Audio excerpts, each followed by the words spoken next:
I think this would be a sequel to last week. Last week we were talking about taking risks. Today we're talking about how do you cultivate that inner strength in yourself. Because I don't know how capable I was until I was tested. In the last episode, we're talking about how you need self-awareness when you are going to take the risks, and you have calculated risks. You also have spontaneous risks. But the conclusion there was whatever your gut feeling, you feel like you want to go and try, go for it.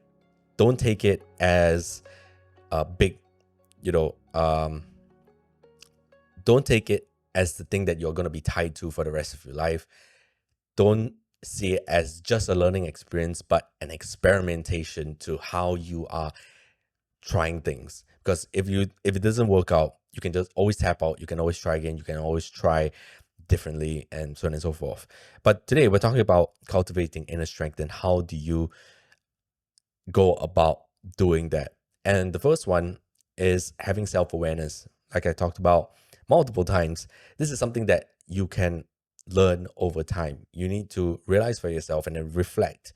Did this work out? Did this not work out? Again, I bring out the example of running because it's the biggest thing that is in my life right now. And I'm working towards a half marathon, which is going to happen in a few weeks' time. So it is pretty interesting for me to, talk about this anyway. But self-awareness is key. I will always write down in my little notes about how the day went, how I felt that day, and I'll rate it on a 1 to 5 scale. 1 being, I felt very bad today. I didn't feel like it was very good. I felt very empty. And then on level 5, I would say that it was the best day ever. I didn't really feel down. I felt very motivated, and I wondered, whoa, I'm in dreamland. How did I come to be? And that really helped me at the beginning of my personal development journey, because I would rank 1 almost every day. And I would wonder why. And I would look back at the day thinking, well, I worked and I worked. I did nothing else but work. I didn't have any interests. I did not have anything that I was looking forward to. I was not giving back to society. I was not living in a very nice environment. When I mean nice, I'm talking about cleaning my room. I'm talking about um, eating the right things, having the priorities that I want in life actually take action to it. But slowly, once all these things got into check, my ones all become fives, because I start to realize that, oh, wow, actually, I'm quite capable of actually just cleaning my room. I'm quite capable of implementing these habits, which I didn't think that were very useful in my life. One would be having water in my room at the ready all the time, because I felt that I was not drinking enough water. That's why I put a big 1 gallon water in my room. Now I have 4 gallons of water in my room. Sorry, 8 gallons of water in my room. One is a big jug because I was using that for 75 hard when I was doing it a long time ago. And I also have just a water dispenser. Normally that is for when people come over to my house and they want to drink water. I tell them, you don't have to go down to the kitchen. You can just take it straight from this water dispenser. But anyway, I've been drinking a lot of water.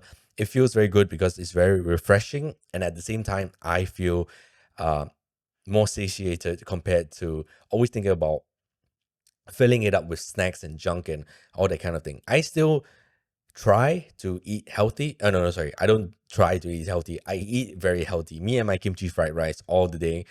And when I feel like I want to go grab a snack these days, I would just drink water, wait it out a bit, and then I realized that, okay, I'm not hungry. I was just thirsty. More often than not is that, but when it comes to dinner time, then I will go and get food.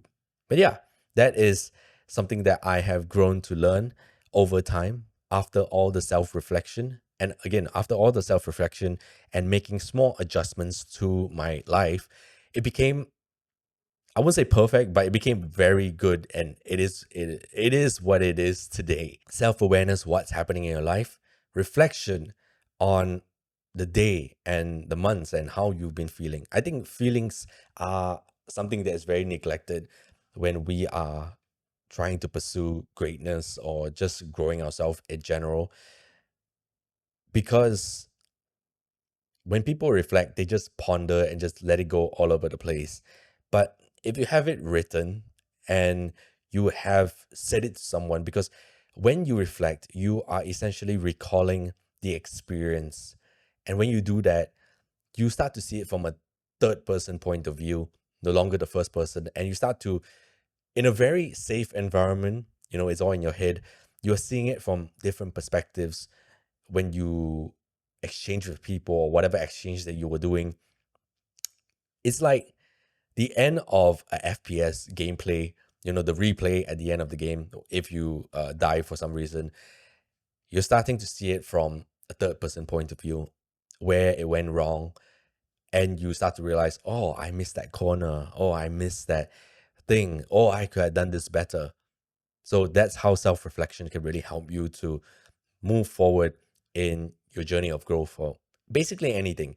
In scouts and the army, we had this thing called like after action review or post-mortem, where you're just sitting around and you're discussing how the event or whatever you did went wrong, went right, how we can do better, so on and so forth. I had this story now which just came to mind. When I started, I wasn't using a journal, I wasn't using my phone. I wanted to reflect, brain dump at the start. So I was using receipts that I had with my in my wallet, and I'll just write it down there. And that was the Kickstarter to how I started my own reflection. And I started to realize that the receipts were a bit too small for me to write a lot. That's when I went on to actual Moleskine notepads, and then I went on to typing it on Word. Yeah, these days I don't really journal that often, but I do a lot of self-reflection, especially in the podcast. This is all self-reflection that I do. That's why it comes out very spontaneous, even though I have a planned thing that I want to talk about with key pointers and that kind of thing. But spontaneously, it starts to reignite all the memories I had as I was starting. So, it's very good. This is my self-reflection time. It's early in the morning. I have not had anything to eat. I had my coffee, and I am ready for a filming day, which is happening today. Yeah, so that's what it is. Next thing about how to cultivate inner strength is embrace it as a challenge. We always talked about failing forward. We always talk about experimentation. Let's talk about it as a game. Because I found it to myself, again, with the rating of the stars from 1 to 5. The reason why I did that, on top of just writing how I felt, how I can do things better, was similar to gamifying the experience. Because I felt for myself that, how in games you need to get particular stats and experiences, then you can be able to rank up, level up, and get better strength or whatever. That's how I felt about myself. I saw myself as a character playing in this game of life, and I wanted to make it fun in a way, because self-reflection and all these kind of things can get a little bit boring when you're just thinking to yourself, all right, how do I do this wrong, how do I do this, whatever. But I felt it was quite strategic in a way, because I used to play a lot of strategy based games, Red Alert 2, Age of Empires, Empire Earth. And when you're moving your units around the field, you want the best units at the back, because you want them to um actually, if we start going into this, it'll start to become a long podcast. We're talking about gamifying the experience. And I felt for myself that I wanted to make it fun. That's why I ranked it on a 1 to 5 scale. And the more 5 stars I got, the more excited I was with ranking up myself. I felt that maybe 5 stars wasn't really the top of it. Or maybe whatever was on that checklist of building better routines, habits, and all that kind of thing was not the end all be all. It could get better than this. And it did. It became a whole new list. And now my 5 stars is, if I can get not only a good mindset, did I learn anything today? Did I do my exercises? Did I push myself outside of my comfort zone today? Did I try something new today? All that kind of thing. So that is my 5 stars. If not, these days are jumping at around Three stars. I don't really rank it anymore. I don't really have that notebook anymore. But if I were to tell you, frankly, these days are around 3 stars, 4 stars, because I can never reach the fifth star. I always open it up to a learning experience, and I always like to keep it like that. But embracing life as a challenge and making it fun. But the last point I want to close off with is listen to your body. And that is the biggest thing, because the reason why it was always ranking at 1 star was not because I was not pushing myself harder, but I felt for myself, again, with the realization and the reflection, if you cannot do it today, you can try again the next day. I listened to my body. I told myself that today I'm going to push myself a little bit more than yesterday. And when it started to hurt, when it started to get a little bit confusing, when I started to feel that, you know what, it's okay. I don't need to do this today. I don't need to reach that level of success today. It's okay. I can tap out. I can move out right now and I can come back to it later on. My body cannot take anything more than what it can right now. And it's okay to dial back. That's when I prioritize sleep as the most important thing from the start, even before I was exercising and doing whatever I'm doing right now. Sleep was always the priority. And if I could not take the world challenges, it's okay to dial back. It's okay. And that's when life started to get better, because the more sleep I had, the more brain cells that I was generating, the more I felt very excited for life, because you can't be running on a fuel level of zero all the time. You can't be running at all at a fuel level of zero. You need to always be running at a decent level of energy. And if it was draining my energy too fast, I needed to replenish the energy. Yeah. So, in conclusion to today's How Do You Cultivate Inner Strength? In summary, we have reflection, having self awareness, embracing it as a challenge, and listen to your body.